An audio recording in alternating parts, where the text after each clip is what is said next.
Bonsoir les amis, heureux de vous retrouver dans cette nouvelle vidéo dans laquelle nous allons aborder le mode d'amortissement dégressif.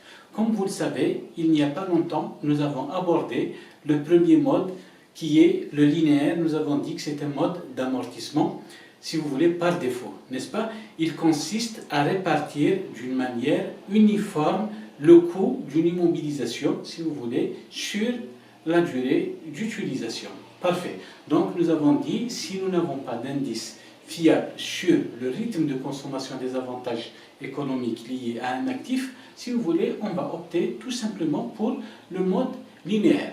Maintenant, il y a d'autres méthodes, n'est-ce pas? Il y a d'autres modes d'amortissement, notamment ici, le cas ici, c'est le dégressif. En quoi consiste, si vous voulez, le mode dégressif? C'est comme son nom l'indique, il est décroissant. Il consiste, si vous voulez, à constater des dotations aux amortissements importantes au départ, c'est-à-dire au début de la durée d'utilité de l'actif, puis, si vous voulez, ces dotations diminuent jusqu'à s'annuler vers la fin. Parfait. Donc, parlons maintenant du dégressif, si vous voulez, aussi bien du point de vue comptable que du point de vue fiscal. Le point de vue comptable, vous savez, le SCF, il a reconnu les 4 modes d'amortissement. Nous avons le linéaire au départ, nous avons le dégressif, le progressif et enfin l'amortissement variable, n'est-ce pas? Donc il nous a donné, si vous voulez, les modes qui sont retenus, mais sans nous donner, si vous voulez, des précisions sur les modalités de mise en œuvre de ces modes d'amortissement. C'est ce que nous allons voir aujourd'hui pour expliquer un tant soit peu, si vous voulez, les contours de ce contenu. Ok? Donc, voilà, du point de vue économique, il faut retenir que nous avons en quelque sorte une immobilisation qui s'épuise plus rapidement au départ. Est-ce que vous êtes d'accord avec moi? Vous prenez par exemple un camion, n'est-ce pas, que l'on va acquérir, il est certain que ce camion va être utilisé d'une manière plus intensive au départ, n'est-ce pas? Parce qu'il ne présente pas de panne, parce qu'il est neuf, parce que ses caractéristiques, si vous voulez, sont performantes. Et puis, au fur et à mesure de son utilisation, les pannes répétitives vont faire qu'il sera de moins en moins utilisé. Est-ce que vous êtes d'accord avec moi? Donc, c'est un petit peu dans cet esprit-là que l'on épuise le lot le plus important des avantages économiques d'un actif au départ, bien entendu, et ça va diminuer au fur et à mesure. Est-ce que vous êtes d'accord avec moi? Donc ça, c'est du point de vue économique, du point de vue comptable, si vous voulez, n'est-ce pas? Parce que maintenant, la comptabilité, elle épouse, si vous voulez, un mode de pensée beaucoup plus économique et financier plutôt que juridique, n'est-ce pas? Comme c'était le cas, par exemple, sous le PCM. Maintenant, du point de vue fiscal. Le point de vue fiscal, il reconnaît également le mode dégressif qu'il soumet, si vous voulez, à certaines conditions, n'est-ce pas? On va évoquer, si vous voulez, ces conditions qui sont reprises dans le décret exécutif 92-271, n'est-ce pas? Vous le reprenez ici, décret exécutif 92-271 du 6 juillet 1992, d'accord? Peut-être nous allons en parler brièvement dans cette capsule, mais il vaut mieux, si vous voulez, vous pouvez vous procurer, par exemple, sur Internet, le journal officiel qui reprend, si vous voulez, ce texte et vous trouverez les conditions, si vous voulez, qu'un amortissement, plutôt qu'un équipement, doit remplir pour, en quelque sorte, passer par le mode dégressif que nous avons ici, d'accord? Nous reviendrons avec plus de détails par la suite. Parfait. Donc, le dégressif, il est, si vous voulez, repris à l'article 174 du Code des impôts directs, n'est-ce pas? Donc, si vous voulez, c'est une version, en quelque sorte, de l'économique, n'est-ce pas? Il est reconnu, si vous voulez, le bien fondé de l'amortissement dégressif en fiscalité. C'est quoi? C'est pour permettre aux entreprises de récupérer l'essentiel, si vous voulez, du coût d'un actif, d'une immobilisation, n'est-ce pas, d'un investissement au cours des premières années, n'est-ce pas? Donc c'est un petit peu un avantage économique, c'est pour inciter les entreprises à investir, d'accord? Donc voilà, on va maintenant revenir, si vous voulez, aux deux volets, comptable et fiscal, et nous allons, si vous voulez, choisir un seul mode pour le développer dans cette vidéo. Parfait. D'accord, donc retenez décret exécutif 92-271 du 6 juillet 1992, n'est-ce pas? Il comporte à peu près un peu moins de 2 pages. Vous trouverez, si vous voulez, l'essentiel de ce texte à travers ce texte législatif, si vous voulez, dans le journal officiel. Parfait.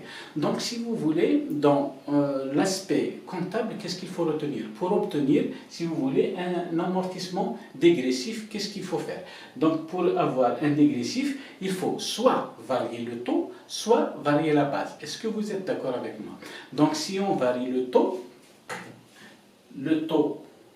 en quelque sorte, on le varie, bien entendu, il va venir crescendo, c'est-à-dire il va baisser, tandis que la base, elle, est constante. Est-ce que vous êtes d'accord? Donc, on fait diminuer le taux au fur et à mesure tout en gardant une base constante. Est-ce que vous êtes d'accord avec moi? Et le modèle d'amortissement qui est reconnu ici, il y a, si vous voulez, un mode que l'on appelle SOFTI. D'accord? SOFTI pour Sum of the Year's Digits, c'est-à-dire la somme des nombres composant, si vous voulez, une durée d'utilité. Brièvement, nous allons vous dire, si vous voulez, un petit peu comment il faut faire. D'accord? Pour une machine, par exemple, pour une immobilisation, un actif dont la durée d'utilité est de 5 ans, n'est-ce pas? Qu'est-ce qu'il faut faire? Donc, il faut prendre, si vous voulez, la somme des nombres de 1 jusqu'à 5. D'accord? Donc, 1 plus 2 plus 3 plus 4 plus 5, n'est-ce pas? 9 et 3, 12 et 3, 15. Donc, nous avons en tout 15, n'est-ce pas? Donc, comment va se présenter, si vous voulez, l'amortissement dégressif? Il suffit de faire ça. La première année, plutôt, voilà, nous avons un 15e, 2 15e, 3 15e, 4 15e et 5 15e. D'accord? Donc, le mode, si vous voulez, dégressif, on va commencer notamment, bien entendu, par la plus importante, et puis on descend. D'accord? Le chemin inverse, c'est le progressif, nous allons le voir dans la vidéo à venir. D'accord? Donc ça, c'est le mode SOFTI, si vous voulez, c'est l'une, si vous voulez, des déclinaisons du mode dégressif. D'accord? Sinon, il y a aussi, par exemple, l'amortissement dégressif par doublement de taux, n'est-ce pas? Vous pouvez imaginer plusieurs modes d'amortissement dégressif dans le SOFTI, si vous voulez, la version la plus connue, d'accord?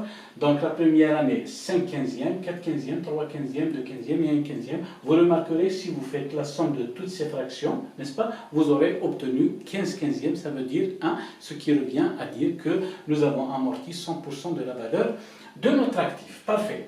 Et maintenant, il y a l'autre version, si vous voulez. Celle-ci, c'est la première, c'est-à-dire on fait descendre, on fait baisser au fur et à mesure le taux et on garde la base constante, n'est-ce pas? Le modèle SOFTI. Soit, deuxièmement, n'est-ce pas? On garde le taux constant, n'est-ce pas? Et la base va diminuer au fur et à mesure, n'est-ce pas?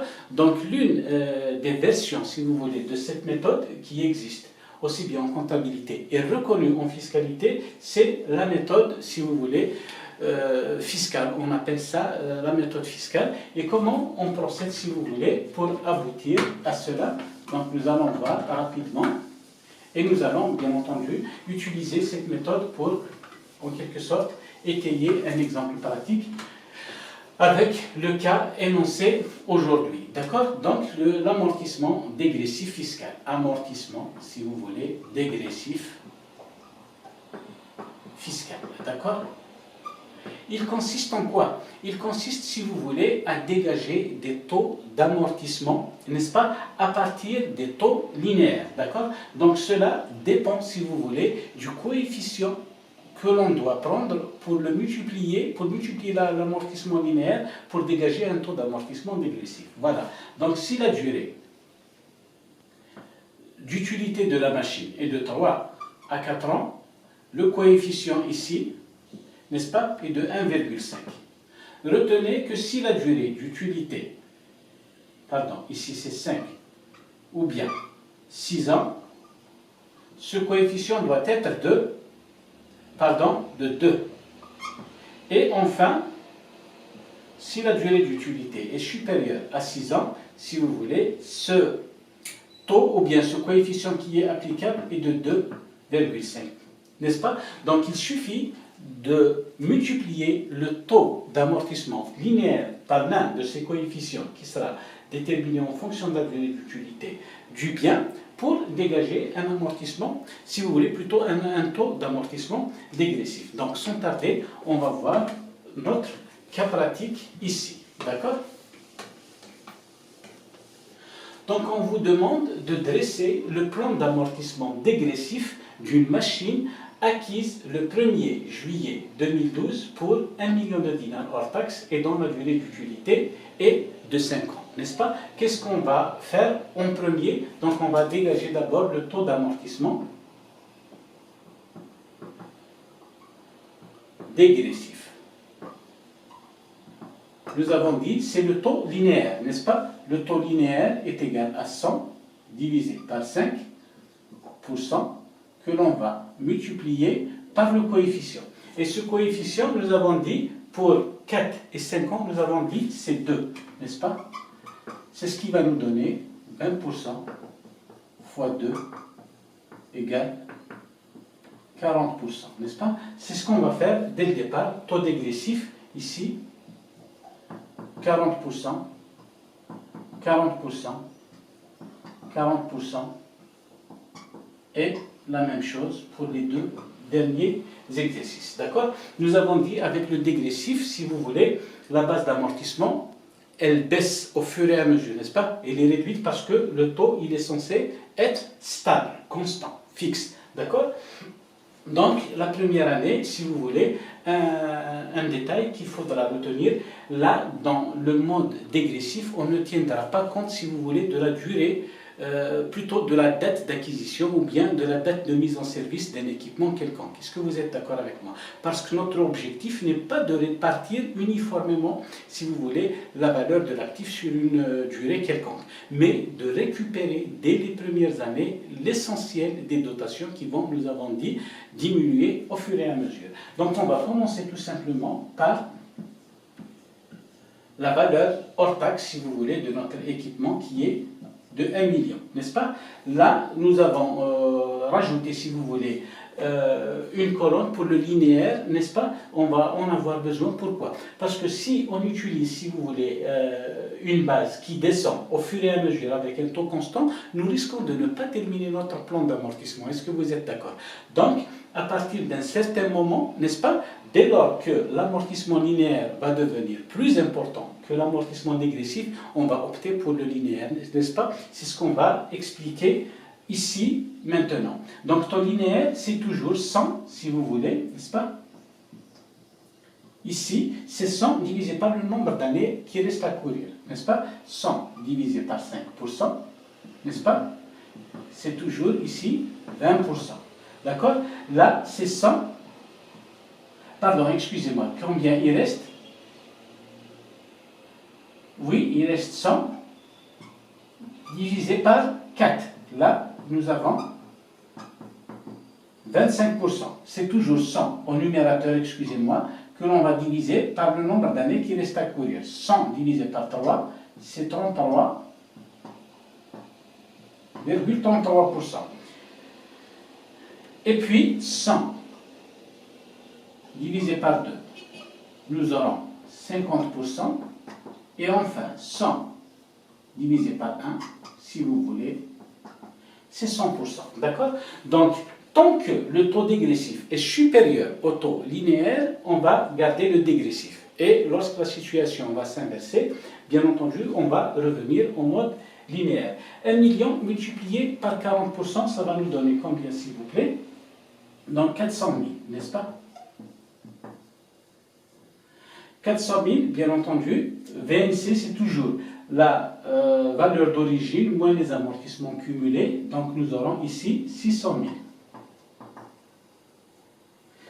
000. Là, donc la base amortissable va devenir 600 000 en 2013. 600 000, là, vous voyez, 40% et 25%. Le taux dégressif est supérieur au linéaire, donc on va retenir le taux dégressif. 600 000 fois 40%, nous avons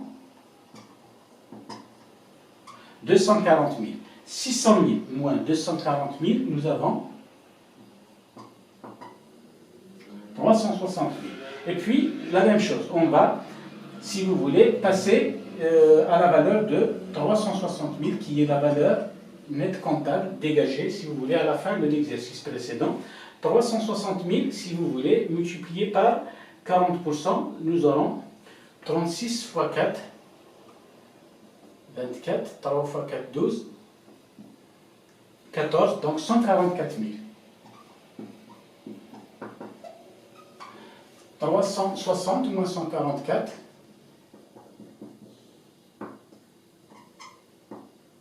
donc nous avons 216 000 ici. N'est-ce pas? Là aussi, 40% est supérieur à 33%, donc nous avons retenu 40%, n'est-ce pas? 360 000 fois 40%, donc ça va nous donner 144 000, 216 000. Là, il y a du nouveau. C'est toujours 216 000 par rapport, si vous voulez, à la base amortissable pour 2015. Mais là, on va examiner les taux, n'est-ce pas? Taux dégressif, il est de 40% ici, il est de 50% en linéaire, donc on va opter dorénavant pour le linéaire, n'est-ce pas? Donc 216 000 fois 50%, nous aurons ici 108 000, n'est-ce pas? Et 108 000, si vous voulez ôter de 216 000, nous avons 108 000, n'est-ce pas? Naturellement, c'est la même chose ici, 108 000. N'est-ce pas? 40% par rapport à 100%, c'est nettement plus faible. Donc on va opter pour 100%, 108 000. 108 000 moins 108 000. Et, bien entendu, nous avons annulé complètement la valeur d'origine, si vous voulez, de notre équipement, de notre investissement. Et ainsi, nous avons terminé, si vous voulez, avec notre plan d'amortissement dégressif. Voilà donc ce qu'il faut retenir.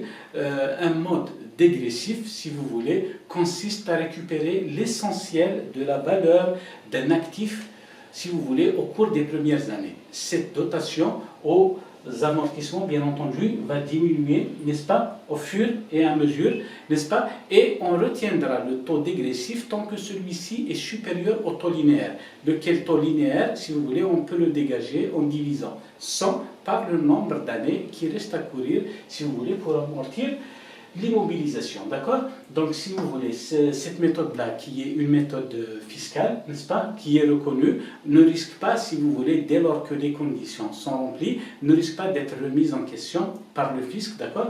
Donc, voilà, si vous optez en quelque sorte pour cette méthode, vous ne pouvez pas, si vous voulez, revenir au mode linéaire qui avait été choisi au départ, n'est-ce pas? Il est, si vous voulez, conditionné à une demande d'option, si vous voulez, pour ce rythme d'amortissement qui va être adressé à l'administration fiscale, qui va accompagner, si vous voulez, le bilan fiscal, n'est-ce pas? Vous allez expliquer, vous allez, si vous voulez, définir, déterminer quels sont les équipements que vous envisagez, en quelque sorte, d'amortir selon ce mode. Voilà, donc, grosso modo, donc c'est un mode d'amortissement, en quelque sorte, qui favorise l'investissement dans la mesure où il nous permet de réaliser des économies d'impôts au départ, c'est-à-dire au moment de l'entrée à l'actif d'un équipement quelconque. D'accord? Donc voilà, j'espère que vous avez un petit peu compris. J'ai pu quand même faire passer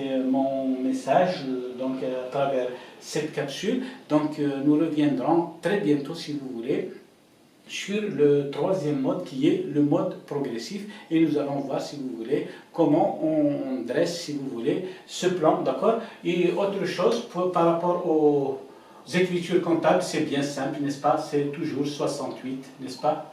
À 28, n'est-ce pas? Il suffit de prendre la dotation annuelle et de la comptabiliser au début du 68 et de créditer le 28 qui est, si vous voulez, un actif soustractif, n'est-ce pas? On ne diminue pas directement la valeur de l'actif, c'est un principe en comptabilité, c'est un principe universel. Pourquoi il faut toujours passer par ce compte 28 qui est un compte, nous avons dit, d'actifs soustractifs.